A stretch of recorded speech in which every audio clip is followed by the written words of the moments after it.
હવે નર્મદાના Kheda, Oman, Saudi Arabia, Iran, Uzbekistan, તુર્કી, સિરિયા, જોર્ડન, કતાર અને કુવૈત જેવા વિદેશોમાં પહોંચ્યા છે.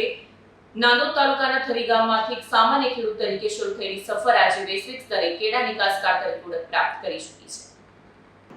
નર્મદા જિલ્લાના નાંદોદ તાલુકાના થરી ગામમાંથી એક સામાન્ય ખેડૂત તરીકે શરૂ થયેલી સફર આજે વૈશ્વિક સ્તરે કેળા નિકાસકાર તરીકે ઓળખ પ્રાપ્ત કરી છે.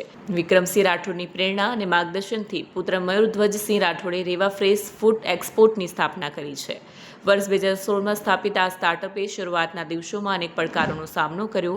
પ્રારંભિક તબક્કામાં રાજપીપળા એપીએમસી મારફતે કેળાનું વેચાણ અને નિકાસ કરવામાં આવતું, પરંતુ વિક્રમસિંહ રાઠોડે દ્રઢ સંકલ્પ અને અવિરત મહેનતના બળે થરી ગામમાં આધુનિક સુવિધાઓ સાથે ફ્રેશ ફ્રૂટ એક્સપોર્ટ યુનિટ સ્થાપી. આ પહેલથી સ્થાનિક ખેડૂતોને સીધો અને વધુ નફાકારક લાભ મળવા લાગ્યો. આજે રેવા ફ્રેશ ફ્રૂટ એક્સપોર્ટ નર્મદા જિલ્લાના 50થી વધુ ગામોના 500થી વધુ ખેડૂતોને જોડે છે. વર્ષ 2016થી શરૂ થયેલી રેવા ફ્રેશ ફ્રૂટ એક્સપોર્ટ વર્ષ 2016-17માં 750 મેટ્રિક ટનથી શરૂઆત કરીને નિકાસમાં દર વર્ષે નોંધપાત્ર વૃદ્ધિ નોંધાઈ રહી છે, જે વર્ષ 2025-26માં 54,100 મેટ્રિક ટન સુધી પહોંચવામાં સફળતા મળી છે. આપણી કંપનીનું નામ રેવા ફ્રેશ ફ્રૂટ એક્સપોર્ટ છે. અમે ખેડૂતો ભરૂચ જિલ્લો, નર્મદા જિલ્લો અને છોટાઉદેપુર જિલ્લાના જે બી ખેડૂતો છે એ ખેડૂતોનો જે આ સારા કેળા કરતા ઉત્પાદન કરતા જે બી ખેડૂતો છે એ બધા ખેડૂતોનો અમે માલ લઈએ છીએ અને એ બધો માલ આપણે એમના ખેતર પર જઈ અને અમે આ જે પ્રોસેસ છે આ પ્રોસેસ દ્વારા અમે પેકિંગ કરીએ છીએ. અત્યારે આ જે પેકિંગ ચાલે છે એ 13 કિલોનું પેકિંગ ચાલી રહ્યું છે અને એ સિરિયા કન્ટ્રી માટે ચાલી રહ્યું છે. તો અમે આ રીતના પેકિંગ કરી અને સારું ગ્રેડિંગ કરી અને વિદેશમાં માલ મોકલીએ છીએ.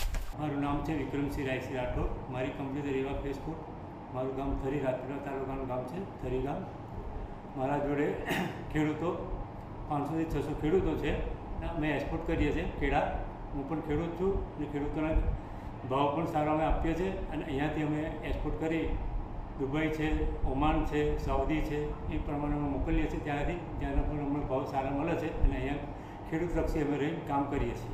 અને સબસિડી મને કોર્સોરી બનાવવા માટે સરકારશ્રીએ સબસિડી પણ આપેલી છે. એની પણ અમને સબસિડી મળી ગઈ છે અને અમે કોર્સ પણ ચાલુ કરેલો છે. એ કોર્સોના લીધે ખેડૂતોને ઘણો ફાયદો થયેલો છે.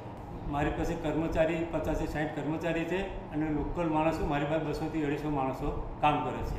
લોકલ માણસોને પણ અમે મજૂરી પણ સારી અમે આપીએ છીએ. વિડીયો જર્નાલિસ્ટ દીપક જગતાપ સાથે સત્યા ટીવી ન્યૂઝ, રાજપીપળા.